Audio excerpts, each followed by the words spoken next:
대한민국 간혹범죄사에 대해서 좀 얘기를 해보려고 그래요. 여러분들 뭐 계속 뉴스에서 나오는데 최근에 그 안산에서 시신을 토막내 가지고 이렇게 뿌리고 사체 유기한 그 사건에 대해서 이제 진범이 잡혔고 그 진범의 신상을 공개하는 것에 대해서 상당히 이제 뭐 여러 가지 논란들이 있는데 상당수의 국민들은 당연히 공개해야지 무슨 소리냐라는 의견을 갖고 계신 것 같아요. 그래서 우리나라에 여러분들 이 건 말고도 과거에 뭐 여러 가지 잔혹한 사건들이 꽤 많았거든요. 예, 그거에 대해서 좀 한번 좀 짚고 넘어가도록 하겠습니다. 기자님, 그거 좀 설명을 좀 해주시죠. 옛날부터 지금까지. 예. 일단 뭐 시간적으로 따졌을 때 아주 먼 옛날까지 가기는 좀 그럴 것 같고요. 가까운 뭐 2, 3년 안에 이야기를 좀 해보면은 2014년도 같은 경우에는 그 채팅남 살인 사건이라는 게 있었어요. 이게 뭐였냐면은 여성이 채팅한 남자, 그러니까 채팅남이랑 이제 모텔에 같이 들어가서 성관계를 한 후에 그 채팅남을 살해해서 토막내가지고 버린 사건이 있었고요. 조건 만남을 예, 채팅으로 해서 뭐 성매매를 한 거네요. 네, 일종의 성매매를 한 다음에 그 남성을 살해해서 도대체 왜 죽인 건지 혹시 나왔나요? 당시에 뭐 정확한 뭐 죽인 거에 대한 이유까지는 나오지 않았고 그냥 좀 무서웠던 거는 이 사람이 그 시체를 각각 뭐 인천에다 하나 버리고 하나는 경기도 저 위쪽에 버렸는데 그 이후에 그 숨진 분의 카드를 가지고 다니면서 뭐 기금속이나 아니면 쇼핑 같은 것을 그냥 계속 했어요. 그래서 살인 이후에도 계속 대담하게 행동을 보여서 그 부분에 대해서 좀 논란이 있었죠. 그 같은 해 2014년에는 또 무서운 사건이 있었죠. 또 인천 얘기인데 인천의 할머니 가방 사건이라고 해서 그러니까 이분이 할머니를 성폭행을 하려다가 반항하니까 도발적으로 살해한 다음에 시신을 가방에 담아서 버린 사건이 있었고 그다음 같은 2014년에 수원 팔단산 토막살인 사건이라고 해서 이건 웬만한 분 다 아실 거예요. 이름도 아실 거예요. 박춘풍 사건이라고 해서 뭐 이것도 아시겠지만 그 여성을 토막토막 내가지고 이곳저곳에 뿌리다시피 했죠 거의. 그다음에 2015년에 가장 크게 기억 남는 건 이제 안산 인질극 사건 기억하실 거예요. 그러니까는 뭐냐 전 남편이랑 딸을 그 인질로 잡고 있는 상태에서 칼로 찔러 죽였죠. 그래서 그 사건도 있었고 그 다음에 같은 2015년에 시아오 오이도 중국인 김하일 씨라는 사람이 이분이 아마 중국 동포실 거예요. 이분이 또 시체 유기해가지고 버린 사건이 있었고 그다음에 육절기 살인 사건이라고 해서 2015년도에 김모 씨가 그 육절기 하면 고기 자르는 거거든요. 이거는 시체를 못 찾았는데 결국에는 이 사람이 범인일 거다라고 추정이 돼 같은 세에 사는 사람이 집주인을 죽인 다음에 육절기로 잘라서 완전히 시체를 완전히 사라지게 만든 사건이어서 결국에는 그 육절기 안에 있던 DNA 분석해가지고 범인을 이 사람을 검거한 사건이 있었고 그다음에 이제 마지막으로 이제 바로 최근에 일어났던 이제 시흥의 안산 그죠 안산 쪽 대부도에다가 그 하체가 먼저 발견됐었죠. 하체 먼저 발견되고 그다음에 또 찾다 보니까 대부도 북방 지점에서 또 상체까지 발견된 조성호 씨 살인 사건 해가지고 총 최근까지만 해도 한 7번 정도의 2년 동안의 큰 강력 사건이 있었던 것 같아요. 이런 사건 뉴스에 나올 때마다 굉장히 공포심이 생기면서도 또 분노가 치밀죠. 사람을 죽이는 거는 당연히 안 되는 거지만 또 죽이는 방식이 어쩜 또 그렇게 잔혹할 수가 있는가에 대해서 쟤는 인간도 아니다. 저런 애한테 인간의 대접을 해줄 필요가 없다. 이제 뭐 그런 얘기까지 나오는데요. 이렇게 잔인한 범죄가 왜 도대체 왜 이렇게 벌어진다고 생각하시나요? 그런 사람들은 약간 좀 엄청 부자거나 이렇게 부유한 사람들이 아닌 경우가 더 사회적으로 약간 소외되거나 외로운 사람들인 경우가 좀 더 있잖아요. 보면 자기가 고통스럽고 힘든 거에 대해서 어차피 이 세상이 못 알아주니까 나도 쟤네의 고통에 대해서 이제 모르는 척. 약간 그렇게 하는 게 있지 않을까. 원래 미친 사람이라서 원래 정신질환이 있는 사이코패스가 아니고 그냥 그동안에 굉장히 많은 어떤 반사회적인 성향을 조금 뭐 갖고 열등감 있는 내지는 그런 반사회적인 성향이 눌리고 하다가 폭발하는 순간 이제 뭐 결과는 이렇게 돼버렸고 그냥 여기서 나는 화풀이성으로 뭔가 더 심하게 범죄를 저지르게 되는 그런 심리가 발생한 게 아닌가라는 의견을 주셨는데요. 아까 질문 올려주셨던 분 중에 이런 잔인한 범죄는 뭐 형량이 더 높으냐 이렇게 물어보신 분이 있었는데 토막살인하면은 일반 살인보다 더 높냐라고 법정형이 이제 뭐 더 높게 돼 있다 이렇게보다는 뭐 살해의 동기나 그 범행 수법이 뭐 이렇게 잔인한 경우는 판사들이 이제 형량을 할 때 더 이제 가중해서 높게 이제 처벌하죠. 그런 걸 다 참작합니다, 여러분. 같은 범죄라고 해서 동일하게 형이 나오는 게 아니에요. 뭐, 살인이 똑같은 살인이 아닙니다. 그리고 사체를 이렇게 훼손하고 이렇게 하는 건 또 별도로 사체 유기죄가 이렇게 그렇죠. 성립이 되기 때문에 예, 이거는 죄가 달리 있어요. 그러니까 네. 우리가 잔혹범죄라고 하는데 죽인 거는 곱게 죽여놓고 그 다음에 잔인하게 좀 잔혹하게 사체 유기를 했다, 막 다 잘라서 토막을 냈다라는 거는 별개의 범죄예요. 그거는. 예, 근데 죽일 때 아예 굉장히 고통스럽게 죽이는 경우가 있을 수 있잖아요. 그렇죠? 살아있는 사람의 뭐 계속 30번 찌르고. 그렇죠. 30번 찌르고 팔, 다리. 굉장히 웃으면서 말씀하시니까 무서운데요.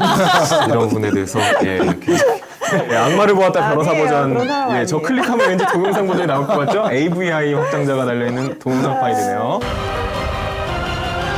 저희가 봤을 때 우발적으로 일단 살인이 벌어진 게 더 많았다고 봐요. 그러니까 이 사람을 네. 꼭 죽여야겠다라는 마음이 있어서가 아니라 네. 말씀하신 것처럼 많이 핍박을 받았다거나 네네. 아니면 또는 뭔가 어떤 다른 성적인 욕구가 있었다거나 네네. 뭐 다른 뭐 어떤 다른 범죄 행위 때문에 예. 결국엔 살인까지 간 다음 죽이고 난 다음에 이거를 어떻게 처리를 해야 될지에 대해서 일반적인 사람들의 상식을 좀 벗어나 있는 거죠. 사이코패스다, 소시오패스다 이 문제는 두 번째 문제 얘기인 것 같아요. 네네네. 두 번째 문제 얘기인 것 같고 일단 일반적으로 생각했을 때 어떻게 사람을 죽였는데 그 죽인 시체를 잘라서 버릴 생각을 하느냐. 그러면서 예. 이 범행 자체가 없는 것처럼 만들고 싶은 거잖아요. 완전 범죄를 네. 꿈꾸는 네. 그 상황 자체가 애초에 이 사람을 죽이는 것도 계획적으로 죽인 게 아니겠느냐 이런 쪽으로 초점이 맞춰지는 것 같고요. 그 조성호 씨 같은 경우에도 지금 경찰이 보는 거는 망치를 미리 준비한 거를 봤을 때 계획적으로 이 사람을 죽이려는 예. 계획살인이 아니었겠냐. 그랬기 때문에 나중에 사체까지 잘라서 버리는 것까지 하지 않았나. 그다음 네. 실제 사체를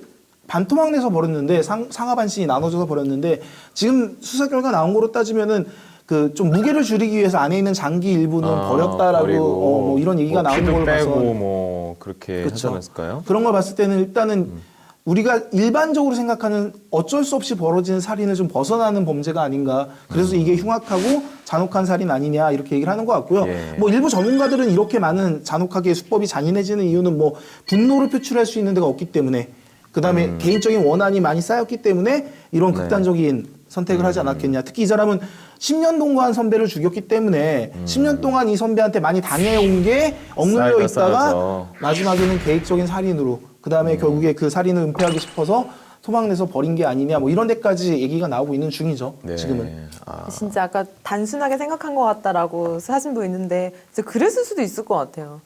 그쵸? 이제 딱 죽이는 순간 이제 뭐가 다 끝 이렇게 예. 생각하는 사람을 계획적으로 죽이고 그다음에 토막을 내 가지고 시체를 유기를 했는데 시체가 너무 쉬운 데서 발견되잖아요, 지금. 그러니까 만약에 진짜 처음부터 끝까지 완전 범죄를 꿈꿨다면은 예. 시체를 그렇게 그냥 뭐 마대자루 같은 데 담아서 사람들이 흔히 볼 수 있는 어쨌든 발견될 수 있는 공간에다 버린다라는 것 자체가 아무래도 이 사람이 뭐 완전히 이 사람을 진짜 죽여서 완전히 이 사건을 은폐하고 싶어가지고 네. 완전 범죄를 꿈꾸면서 버린 것 같진 않아 보인다라고 뭐 이렇게 얘기도 할 수 있긴 한 것 같은데 예. 뭐 이렇든 저렇든 사람을 죽인 거기 때문에 뭐 사람을 죽이는 방법이 흉악하냐 흉악하지 않냐 시신을 처리하는 방법이 뭐 좀 잔혹하냐 잔혹하지 않냐는 두 번째 문제인 것 같아요. 네네네.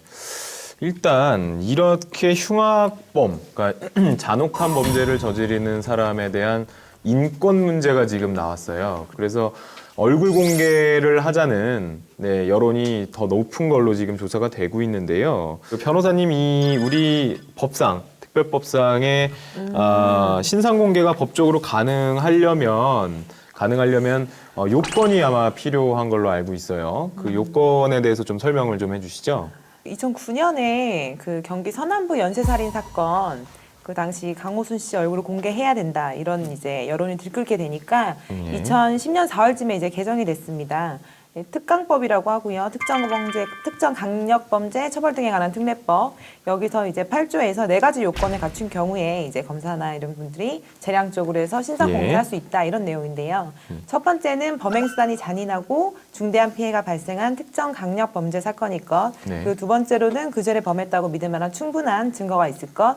그리고 세 번째가 국민의 알 권리를 보장하고 피해자의 재범을 방지하고 그리고 범죄를 예방하는 등 오로지 공공의 이익을 위해서 행해질 것 그리고 청소년에 해당하지 않는다 네, 이런 이렇게, 요건이 있으면 이제 가능하다. 예, 네, 그 그런 네 가지 이제 아까 근거를 그 마련했죠. 채팅창에 보면은 포인트님이 말씀해 주셨는데요. 수사를 해보니까 진범이 아닌 걸로 확인되면 어떡하냐. 섣불리 공개했다가. 예. 그럴 수 있죠. 그 말씀도 굉장히 중요한 부분이고요. 그래서 법이 피의자가 그 죄를 범하였다고 믿을 만한 충분한 증거가 있을 것이라는 얘기가 들어가 있어요. 요건이 들어가 있어요. 뭐 사형을 거의 안 시키는 입장이기 때문에 이거 공개하는 게 맞다라는 의견도 예. 주셨고요. 유기농 고추님 피의자 상태에서는 공개하면 안 되지라고 하셨어요. 왜냐하면 무죄 추정인데요. 예, 그렇죠. 무죄 추정의 원칙상 그러면 대원칙이 무죄 추정의 원칙인데 충분한 증거가 있다는 이유만으로 무죄가 추정되는 사람을 이 사람이 살인을 저질렀어라고 공개하는 것이 맞는 것이냐라는 어떤 예, 그런 의견들을 주시는데요. 그러니까 감정적으로는 당연히 공개하는 것이 맞는데 우리가 다 사람이다 보니까 실수를 할 수 있잖아요. 그렇죠? 범인이 아닌 사람을 범인으로 증거를 잘못 인식을 해서 그렇게 갈 수도 있는 거니까요. 근데 그 부분도 맞는 것 같아요. 지금 제가 모르겠는데 RIKK 지지님 예. 그래서 지금 뭐 충분한 증거가 있다 해도 피의자 가족들이 가족들이 피해 당할 피해 수 당할 있지 수도 않겠냐. 있다. 예. 근데 이 부분에는 좀 생각을 해봐야 될 부분이 있는 것 같긴 해요. 물론 이제 말씀하신 무죄 추정의 원칙도 중요하고 범인 초상권도 인권 차원에서 보호해야 된다라는 뭐 국가 권익위의 이 판결도 맞기는 하지만 네네. 진짜 누가 봐도 이 사람이 확실하게 살인을 저질렀고 아주 흉악 범죄를 저질렀는데 예. 이 부분에 대해서 너무 보호를 해주는 것도 문제가 있지 않겠느냐라는 네. 주변 사람들, 그러니까 누가 피해자가 또 될지 모르잖아요. 그다음에 그 사람이 공개되지 않음으로써 오히려 피해자 가족이 받는 스트레스가 더 많아지는 경우도 있기 때문에 피해자 보호하기 위해서 피해자가 피해를 입는 그러니까 역으로 피해를 입는 경우도 많이 있었잖아요. 그 간에. 왜냐면 여태껏 말씀하신 것처럼 옛날 그 강력범죄를 저질렀다 하더라도 다 마스크 씌우고 이름도 김모 씨 나가고 아무것도 그렇죠. 공개하지 않았는데 그랬을 경우에 정말 한 10명에서 많게는 뭐 10명 가까이 사람들이 그 사람한테 살해를 당한 사람들의 유가족들이 봤을 때 얼마나 답답하겠어요. 저 극악무도한 놈한테 우리 가족이 살해를 그렇죠. 당했는데 그래서 그런 것들을 생각한다면은 강력범죄에 한해서는 이런 요건이 명확하게 갖춰졌다 한다면은 수사기관에서 공개를 하는 게 맞지 않겠나 이런 생각이 더 들어요. 범죄를 저질렀으니까 범죄이니까 다 공개하는 게 맞다라는 것이 아니고 어떤 강력범죄, 경미한 범죄가 아니라 일반적인 범죄가 아니라 강력범죄라고 규정이 되어 있어요. 뭐 강간살인, 강도살인, 강간, 살인, 그런 이유들, 성폭행범들, 이런 것들은 다 공개할 수 있도록 되어 있는데 그것도 그냥 공개하는 게 아니라 아까 송윤 변호사님 말씀하신 4가지 요건에 대해서 충족이 됐을 때 공개가 가능하다는 점입니다. 이런 강력범죄를 저지르게 되면 저거를 왜 국민의 세금을 줘가지고 무기징역을 주느냐, 세금으로 먹여 살리는 거 아니에요, 사실은? 그렇죠. 그러니까 그런 부분에 대해서 반대하시는 분들이 있어요. 그렇기 때문에 우리나라가 아직 사형제를 폐지하진 않았으니까 실질적인 사형 폐지국으로 분류는 되어 있대요. 국제인권위원회인가 그런 데서 집행을 하지 않았기 때문에 10년 이상 집행을 하지 않으면 실질적으로 사형 폐지국가라고 한다네요. 그래서 그렇게 되어 있기는 하지만 어쨌든 우리나라 형법상에는 사형을 규정하고 있고요. 법에. 그리고 우리나라 사형의 방식은 목을 목매달아 죽이는 걸로 교수형으로 되어 있습니다, 여러분들. 근데 실제로 사형이 집행된 지는 이미 10년이 훌쩍 넘었어요. 변호사님 이게 사형제도에 대해서 어떻게 생각하냐? 이거 무슨 논술 주제 같잖아요. 이거 논술 주제 대단히 많이 나왔던 주제 중에 하나인데 정말 많이 나왔던 주제죠. 솔직하게 개인적으로 어떻게 생각하세요? 사형제가 있어야 되냐 말아야 되느냐? 일단은 2대. 일단은 사형제는 2대. 일단은 두는데 진짜로 약간 정말 꼭 죽여야 될 사람만 죽여야 된다. 그냥 일반적인 그런 느낌을 본다면은 그래야 될 것 같긴 해요. 사형이 제도가 유지는 되지만 집행하는 거에 있어서 기간을 좀 두는 필요가 지금처럼 흉악한 범죄를 저지르면 사형을 당할 수도 있겠다라는 경각심을 주고는 있잖아요. 물론 집행을 하고 있지 않긴 하지만 근데 집행을 할지 안 할지는 아직 모르는 거잖아요. 근데 그게 되게 힘들 것 같아요. 집행이 될 수도 있다는 생각을 하면서 그 사형수들 사는 게 그런 고통에서 계속 사는 그래서 것도 저도 고통이지 기자님하고 않을까요? 같은 의견인 게 뭐냐면 집행을 바로 하지 마라.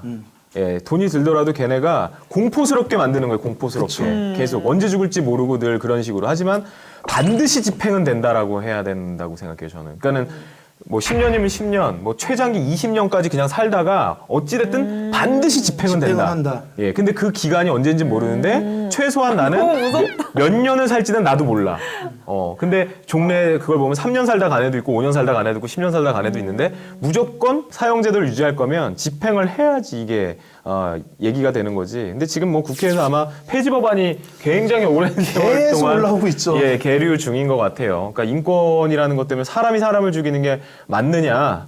그리고 제가 그리고 또 그 기간을 둬야 된다는 이유는 뭐냐면 오판의 위험성을 그걸로 좀 어느 정도 상쇄할 수 있다고 봐요. 그 10년이면 10년 이 정도 기간 동안에 뭔가 오판이 될 수도 있는 거죠. 이 사람 실제로 범인 아닌데 그러니까요. 예, 잘못될 수도 있는 건들도 거고. 있잖아요. 예, 그런 건들도 실질적으로 있어서 그 기간 동안만큼은 뭐 안 죽이고 좀 내버려 뒀다가 예, 그 사람 입장에서는 굉장히 나중에 무죄로 풀려나게 되면 굉장히 힘들었겠죠. 그 고통을 하느라고. 그러면 국가에서 그 부분에 대해서는 보상을 해줘야죠. 예, 상당히 높은 보상을 해줘야 된다라고 생각을 하고요. 그런 게 있잖아요. 사형 막 한 30년형을 받았는데도 예. 이제 뭐 거의 이제 건강이 안 좋다, 예. 죽을 것 같다 이러면 예. 구속이 또 집행이 정지되는 경우가 있어요. 예. 그러면 나와 있단 말이에요. 나와 살잖아요. 네. 네. 뭐 나이가 오래됐다거나 뭐 70이 됐다거나 네. 60이 됐다거나 이렇게 구속 네. 집행정지돼서 나가서 사는 거 보면은 그런 거 방송토 나오는 거 보면 그럼요. 화가 나죠. 아 예. 어떻게 저렇게 다 일률적으로 딱 이렇게 적용이 된다는 게 예. 그러니까 참. 인권이라는 어떤 미명하에 예, 그 제도를 악용하는 쓰레기들이 항상 있는 것 같습니다. 실제로 그 죽인 사람에 대해서는 어쨌든 뭐 유기징역으로 그 사람이 편하게 교도소에서 갇힌 상태로 먹고 살 수 있다라는 뭐 그 거기까지 법이 한계가 있다라면 너무 네. 억울할 것 같아요. 네. 그래서 그렇죠. 사형제도는 계속 있어야 되지 않을까. 예, 저도 공감하고요. 그리고 사형의 선고를 받은 사람은 그냥 일반 징역을 하는 것과는 다르게 다른 프로그램을 좀 돌릴 필요가 있었어야 될 거. 따로 아예 이런 예, 따로 이런 해놓고 뭐 따로 섬에다가 이렇게 유배 보내는 것처럼 교도소를 이렇게 따로 지어. 그런 어떤 뭐 살인 사건이 일어나면은 뭐 그런 현장을 계속 보게 한다든지. 저도 그거는 예, 동감해요. 그러니까 정신적인 고통을 계속 사실은 주다가 죽여야 된다. 차라리. 예, 배틀로얄 얘기 나왔습니다. 섬에다 싹 다 모아놓고 배틀로얄.